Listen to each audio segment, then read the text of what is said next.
Hello ladies and gentlemen, this is Yoruus speaking and welcome to the summary video for multiplayer game number 96. So first of all, spoiler alert, if you do not want to know how the game went, do not watch this video and go to the first position of the playlist. The link should be in here somewhere. And if you have watched the game or you do want to know how the game went, so you can decide if you want to watch the game or not, or skip to the parts you're actually interested in, then stay a while and listen. So I've got in this game Twinsen, Filthy Robot, Mr. Sink, Cleftor, and Enki16. Filthy Robot, of course you probably know Filthy Robots. He runs a YouTube channel and he streams like every single day. So the link to his perspective, wait a second, there's like first position, so the link to his perspective, his YouTube playlist should be around in here somewhere. So I definitely invite you to check out his channel. He streams a lot, so if you start for Civ, go on and check it out. And an adult warning this time, since Filthy Robot was a little bit buzzed and he's definitely he said he has a different style, so do not let the kids watch it, I guess, or something like that. Well, it's internet still, so kids know a lot more stuff than I do, so probably doesn't matter. Alright, but let's get to the game. So I rolled Inca, Twinsen got Songhai, Filthy Robot got America, Mr. Singh Greece, Cleftor on Pangea, and Enki16 on Indonesia. So I gotta say, Inca is one of the most powerful civs. Yes, it's land dependent, but it has a lot of enormous bonuses. First of all, moving on hills, it's like a Mount Kilimanjaro bonus, so it's pure craziness because you can step with an archer on a hill and you can shoot. So warfare is like, hills are nothing for you. You can definitely defend and attack positions that we normally couldn't do, which is very strong for warfare during all the game. That's one thing. The special units, it's mediocre. Mediocre, yeah, like who would like to build archers anyways, and later on if you fight, you sometimes really don't want units to move back when they are attacked, so that's probably good for early game, but I didn't build a single slinger, I think, in this game, or maybe one or something like that. Yeah, I think one hero slinger in this game. And there's the unique improvement, and the unique improvement allows you to put farms on hills. So if that hill is surrounded by mountains, you get extra food. So if you roll out a very cool start, it's really map dependent. So if you roll out a very cool start, this unique improvement, terrace farms, can yield amazing tiles. Like they can go for 6 food, 2 hammers, right? Well, the maximum is like, wait a second, 1 and 5 surrounding mountains. That's 5.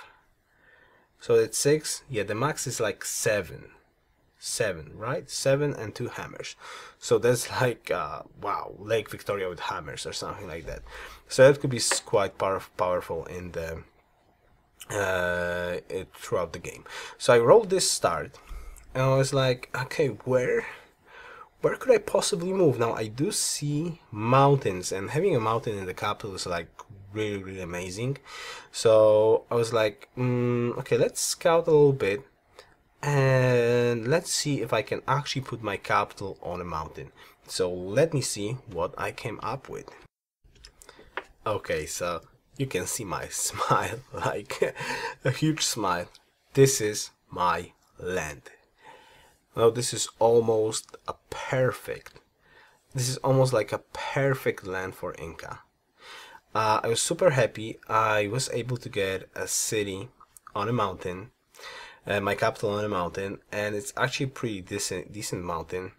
It's got a lot of sheeps, a lot of luxuries, like gold, silver, wheat. There's like another luxury in here. There's spices, and there's marble somewhere in the southeast.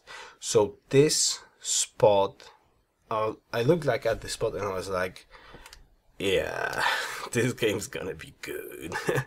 And most importantly, from what I've known at this moment, I was like super secluded. I'm like, I was all alone in here, and like my biggest concern was like, so Belgrade will not steal the tiles from my cities that I intend to plant, because I intended to plant a city in here on the gold, another city on the marble southeast, and another city in here. So I was like worried, okay, I'm gonna plant on gold and I will need to buy those hills, right? Because I need to buy those hills, because like instantly this tile will be 3 food, 2 hammers with terrace farm, so it will be like amazingly strong. So that was like my biggest concern. Yes, there's Uluru in here, yes there's Petra, and like Twitch viewers were like saying like, why don't you go for Uluru, why don't you go there and try to get Petra? Well, let me explain that really clearly. With this start, with Inca, with 3 mountain cities and 1 extra coastal city, I would not have the happiness to allow my cities to grow throughout the whole course of the game. More importantly, a city out front there would be like asking, let me get in here. I'm like, it will be like saying to people, get in here and kill me. It will be so much easier to defend against area aggression, even artillery, around this spot, since I'm gonna plant a city like in here. So if anybody want to attack my city, they have to step on the hill, and I can move on the hills, right? So I can shoot, like put units around in here and even in here, so 5 units, and nobody can really pass in here without like using tremendous amount of resources. So this position was defendable with as little troops as possible, and I could go like crazy SimCity, and that was exactly the plan. Okay, here we are. I skipped to turn 100. Well, not for some sort of a super reason. It's just like there's like a turn 100 people used to compare results around like turn 100, that you need to have like, I don't know, this and this science at turn 100, you should this and this population at turn 100. Well, this is my 100 turn game with Inca, with this land, and I gotta admit, this is a pretty good stuff. I'm rocking demographics, I'm rocking the scoreboard, I got some nice wonders. Basically the only thing I'm worried about, that I will run out of the tiles with food for the late game. Like that's the only problem. Well, there is one more problem that I have. Basically, Filthy is somewhere around in here with 3 cities on the coast, with a capital on the coast that is connected to my land by like 2 one-tile passages. So I was like a little bit worried that because I'm so far ahead, somebody's gonna attack me with frigates. So I did went for frigate tech. I think I left it like at 1 turn to go, and then I went into other tech. So that already slowed me down a little bit, but I kind of knew that I have to be prepared, because it's so clear. Like when people see Inca, they like think like, oh my goodness, that's like pure craziness. And like throughout all of this game, Filthy was like pointing fingers. Oh, look at Yoruus, look at yours, he's so good. He's got so much stuff. And knowing like Shumi and Mr. Sink and Twinsend, who almost always try to slow me down when they have a chance, I kind of knew that I need to be able to defend my 2 coastal cities. Tiwanaku is quite defensive, but still it could be taken with a lot of frigates. And my 4th city on marble would be like very easily takeable. So I didn't put like all in, but I was slowly putting some resources, so getting more and more galleasses up, so I can actually defend. So I was planning to build up 12 galleasses, so I can, if I need that, I can upgrade that to frigate tech. So that was my plan. And while in the meantime just slowly growing and echoing up as possible. Eventually Kleftor took out Ulur, but he never settled more closely to me. And Filthy Robot was like, he's had 2 cities, there's an ice patch, so he cannot move. Basically, he couldn't move from his 3 cities, his capital and his 2 cities on coast, to other parts of the world with frigates without going through my land. And I was accessible from sea by Mr. Singh and Shumi and Kleftor, a couple of Kleftor cities. So I was accessible by the sea. My 2 cities was accessible by frigates from 4 players or even more players. I don't know, Twisten, I don't think Twisten had a coastal city. So I was accessible by frigate attack, and that kind of told me that I need to have some sort of defense, that I need, yes, putting resources into it was kind of like the Twitch was telling me, the Twitch viewers was telling me, like, why do you go frigates? Why do you build up navy? And I was trying to explain them that I am a clear leader at this point, and I need to have ships to defend, because it is so easy to team up on me with frigates, especially like if Filthy would plan to attack anybody, he would need to go through me. Right? If somebody would want to attack Filthy, he had to go through me. So it's like a buffer zone between everybody, like the middle point where everybody was trying to meet, and even worse, I was the leader. So there was a clear nameplate that everybody could know that you gotta kill Yoruus if you want to do something in this game. So I was definitely, I didn't want to be killed by frigates, 100% sure. So I definitely built up a fleet to defend myself. But on top of that, I was still echoing up. Nobody was at war. Nobody fought anybody in this game until the late game. So nothing was going on. Everybody was like sim sitting and going all up crazy. Mr. Singh was getting city states. Twinsen looked slowed down. He experimented a little bit, I think. Shumi was doing his usual stuff, and Kleftor, I think, a little bit overexpanded, and Filthy was doing his manipulation stuff. First of all, he was a little bit buzzed, kind of quite a lot of buzz. I think he was drinking all this game. He was like drinking. If you're gonna check up his perspective, it's like like but anyways, so he was talking a lot of TeamSpeak, that look at that guy, look at Yoruus, he's doing so good, and what are we gonna do about Yoruus and stuff like that. So he was like taking away the threat from himself throughout the whole course of the game. So let's skip further into this game. Okay, so here we are, the research lab timing on turn 146. This is my land. Cities are growing nicely, not bad, not bad. If I remember correctly, I went freedom. Yes, I absolutely went freedom. And still nothing did happen.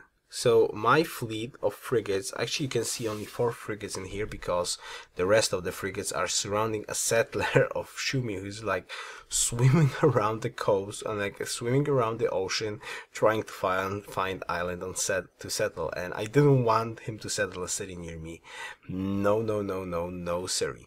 So this is how it looks on turn 145. I'm on a very good road to achieve a science victory basically. So this is looking great for me. I went commerce 3.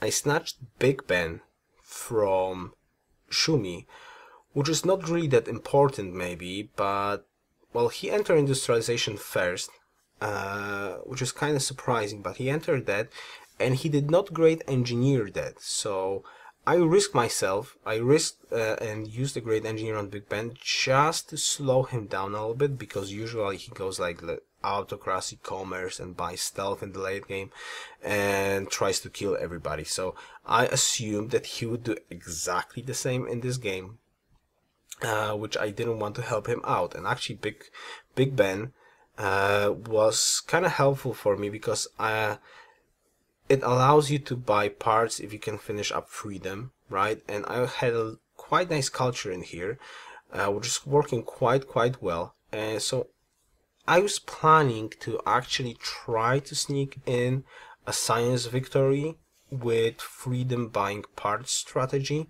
So Big Ben was very helpful for me. I already had commerce trees, so one part would cost me like 1,350 if I remember correctly. But it was so obvious that they will not let me just do it. And Filthy definitely was adding up to the fire by his talk on TeamSpeak. So I was super 100% sure that they will attack me eventually, and probably they will attack me with like nukes or stealth or something like that. So I was already building up defenses, like Freedom gives you, Freedoms allows you to boost your combat strength of your cities as well. So I was trying to prepare myself, because I knew I'm gonna get teamed at some point, because my lead is just too clear. Maybe not score wise, but demographics, science wise, and so on. It was quite clear who's the leader of this game, at least at this point. Okay, so here we are. We skipped to turn 166. I really hoped that, well, it's kind of wrong. I tried to go for Hubble, but not like super crazy for Hubble. I timed a great scientist bulb into a rationalism finisher. So I kind of wanted to bulb into like no-go into information era, because there was so obvious. Well, basically I think I was team 6 in this game, so basically from a team 6 position I kind of knew if somebody is equal attack, and I was expecting Mr. Singh to be equal attack. Look at the scoreboard. The scoreboard looks very even. So I was like expecting Mr. Singh or Shumi to try to go for Hubble telescope. More like Mr. Singh, because he likes trying to go for science victory a little bit more often. Shumi more likes more total domination in the late game by warfare. So I kind of knew I can't hit Hubble telescope, so I time it so I will burn into atomic era like rocketry. So when I have a social policy, finishing rationales with the free tech, I will go for Hubble telescope. So it will not look like boom, use great scientists and so on and so forth. So I did that. But of course, as I was expecting, Mr. Singh did that as well. Well, as soon as I enter atomic era, that's the problem. You can't really get to Hubble telescope without switching era. So if you're a tech leader and you're gonna switch into atomic era, if somebody's trying to go for Hubble, he's gonna go there. And since I was team 6, I didn't even try to great engineer Hubble. So instead, I switched around the techs. So with the finisher, rationalist finisher, I actually took bomb shelters, so I will not get nuked. So I took bomb shelters, and I plan to use great engineer on Sydney Opera House for an extra social policy into freedom, so I can finish up freedom into buying gold parts. But that was kind of like, now I have been in a very bad situation, especially that still Filthy was like looking, oh my god, yours is there, yours is there, yours is this. And actually everybody believed him, and like nobody was looking at Filthy what he's doing. I don't think anybody had spies, like maybe Cleft only had spies there, and like everybody had spies at my place, though nobody could steal anything. Like I actually went for the national police station thingy that improves levels of your spies. I got some tech stolen, but I went absolutely spy defense. I had cities in all my, I had spies in all my cities, so I was definitely trying to protect my tech lead, but that was not working that well. It was not working that well. I was not blessed with resources. I had 0 aluminium, I had 0 coal. The factories I built was thanks to the coal from a city-state. So I had no aluminium, no coal, no uranium, no uranium, and only like 7 oil, really accessible and defendable. So I kind of knew I can't go to war in the late game. There was like physically no chance I could go to war with the late game, because I would be able to put up like what, 6 stealth bombers. I would need to destroy like a hydroplane in my capital. Actually, I don't think I even have a hydroplane in my capital. I don't think, but I could like recycling center, so I could max get 8 aluminium. You can't really take over the world with 8 stealth bombers. So I knew my only chance is to actually try to build up a little bit of defense and try to go for science victory. Now the good part is nobody was able to get Blitz XCOM, so I was really hoping on defense. I was slowly building up bombers, and I was slowly building up defenses, like defense buildings in my cities and some units to try to fend off why I will try to go for space victory. But sadly I did. Well, let's go on. I will show you what basically what happened. Okay, so as you can probably imagine, I was tag teamed by the duo of Mr. Singh and NQ Shumi. And since there's no defense against stealth bombers, I couldn't do much. Okay, I didn't have aluminium to get my stealth bombers on my own, and actually I don't think that would help, because with basically, as you can see on this screenshot, the only real defense is having like a huge combat bonus of your cities that will actually slow down the damage that stealth bombers get to you. So at this point I'm missing like 2 parts. Okay, but before alright, no, let's start with this. So I'm gonna lose my capital next turn. Well, actually I'm not gonna lose the capital next turn before I will launch the space space part from my city, because they are trying, of course, as usual, because they know I need to get parts into my capital. I don't have more gold to buy parts, so I'm missing 3 parts for space victory. So they do not take my capital, so I cannot like launch to space. So they did not. I think they could take this capital in here on this turn, but they didn't. So I did launch the part at Cusco next turn. And then they decided, okay, they're gonna take my capital. So they took my capital. So I launched the booster from Tiwanaku.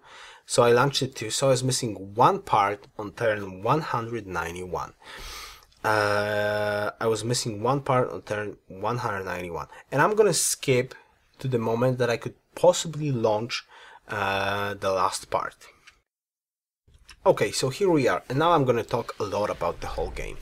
So as you can see, I'm going to get the last spaceship part on turn 197. Though I lost the capital, I was still fighting, I was trying to defend, and probably I didn't have gold because I lost the capital, so my gold went down absolutely. But I would be able to launch the space part next turn. Because I had all the railroads connection that has been pillaged repaired on the next turn, so I'd be able to transport it to Cusco, but I would need to like click on every single worker to finish the roads manually, so I can transfer the space parts to Cusco to win the game. Now Shumi left me alone and started to slow down Mr. Singh, because Mr. Singh was, while he was attacking me, he was of course going for space himself, because nobody was really threatening him. So he would probably win the same turn as well, if I remember correctly, maybe even a little bit earlier if Shumi didn't try to slow him down. But on top of all that, either me or no Mr. Singh wins this game. On this turn, Filthy Robot launches to space. Theoretically, everybody has the parts, so theoretically it's a draw. No, Filthy wins space. Though everybody could win this turn, still he wins, because his can click faster, because he had the spaceship parts like 2 tiles from his capital. Only Cleflor tried to slow him down, but didn't really have the resources to do it. So yes, he dropped XCOM, he maybe slowed him down by 1 turn, not really one turn, because Filthy like messed up a little bit. He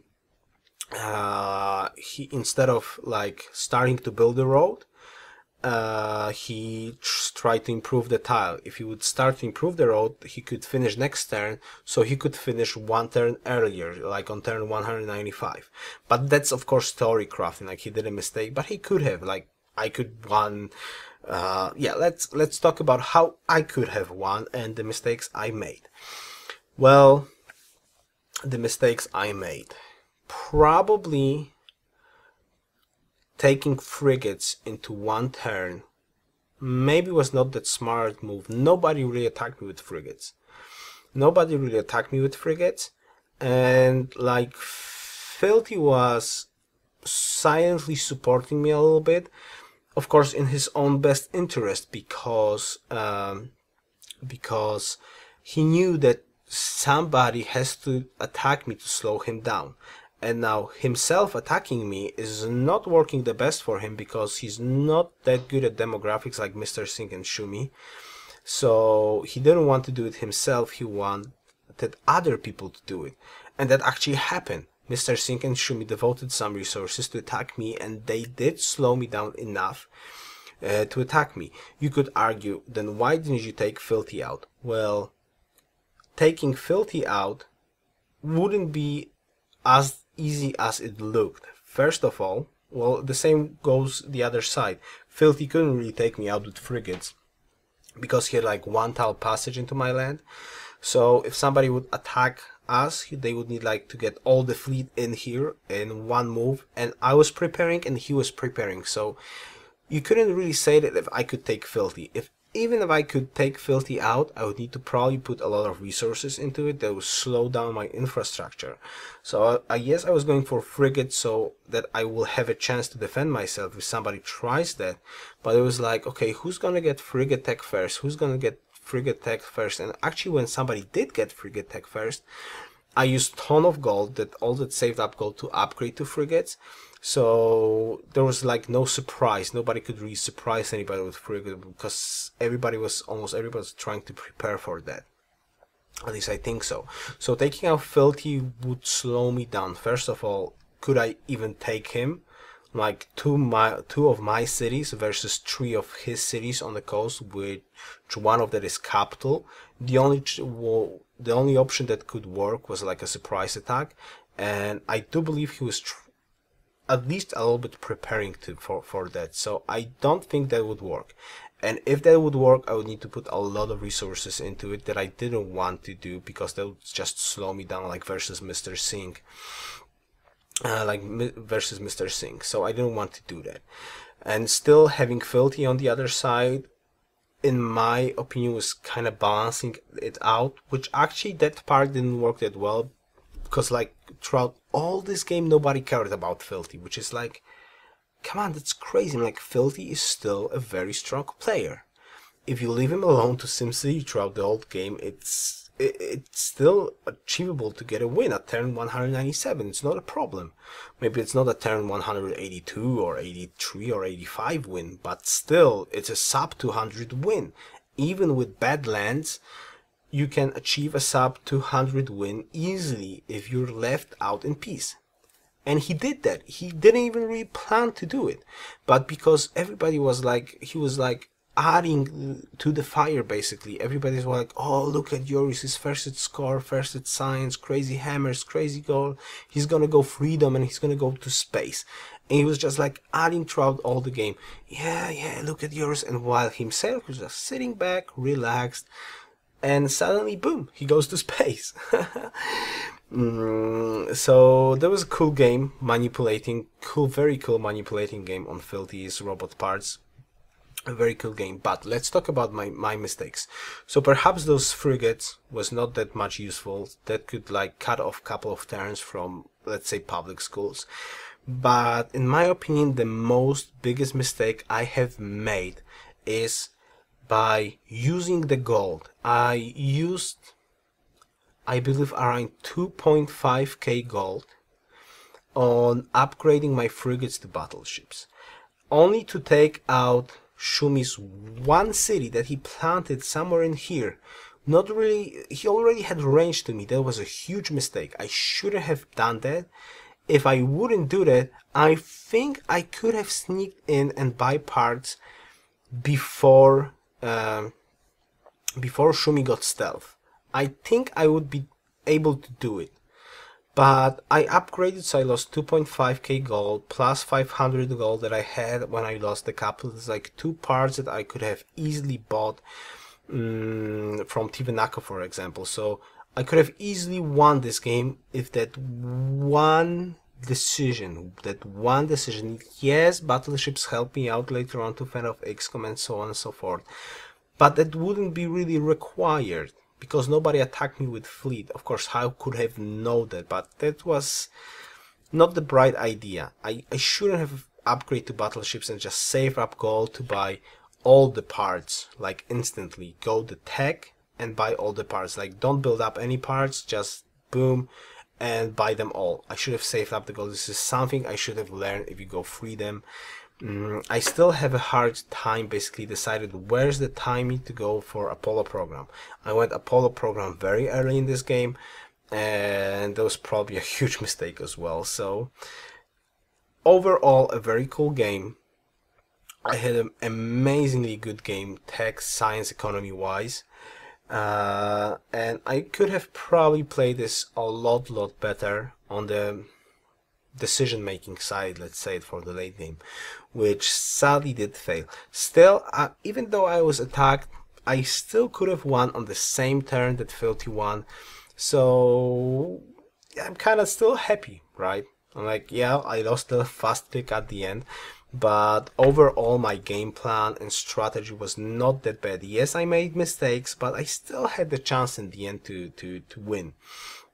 But of course that did not happen. Filthy, like, boom, sneaked in that victory.